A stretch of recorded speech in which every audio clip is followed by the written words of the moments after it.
కాంగ్రెస్ పార్టీకి బుద్ధి చెప్పాలి అంటే వాళ్ళు పెట్టిన డమ్మీ అభ్యర్థి నేను ఉత్తగానే అంటలేను. చేవెళ్ల కోసం జాయిన్ అయ్యిండు పట్నం మహేందర్ రెడ్డి పోయి, పట్నం మహేందర్ రెడ్డి సునీత మహేందర్ రెడ్డి పోయి చేవెళ్ల టికెట్ కావాలని జాయిన్ అయ్యాను. అక్కడ వనికిరారట కానీ చేవెళ్లలో వనికిరాని చెత్తను తీసుకొచ్చి మల్కాజ్గిరి ముఖం మీద వారేస్తా అని చెప్పి ఇక్కడ టికెట్ ఇచ్చింది. మరి ఆ డమ్మీ అభ్యర్థి కాదా ఆమె?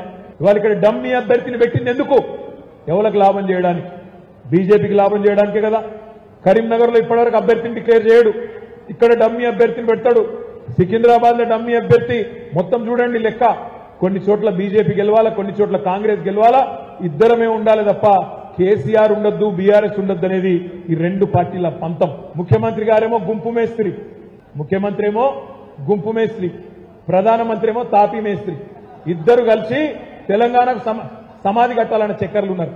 తెలంగాణ గొంతుండద్దు, కేసీఆర్ ఉండొద్దు, కేసీఆర్ ను బొందబెట్టాలి, ఏదన్నా చేయాలి, మన ఇద్దరమే ఉండాలి తప్ప కేసీఆర్ ఉండొద్దు, బీఆర్ఎస్ ఉండొద్దు అని చెప్పి ఇటు వీని గుంజుడు, అటు వాని గుంజుడు, వీని మీద కేసు పెట్టుడు, వాని మీద కేసు పెట్టుడు, ఇదే అడ్డమైన పనులు.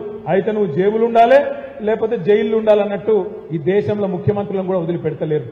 అందుకే నేను అంటున్నా, రేపు పార్లమెంటులో మనోడు, మన గొంతు, మన తెలంగాణ వాది రాగిడి లక్ష్మారెడ్డి గారిని మంచి మెజారిటీతో గెలిపించి పార్లమెంటుకు పంపుదాం.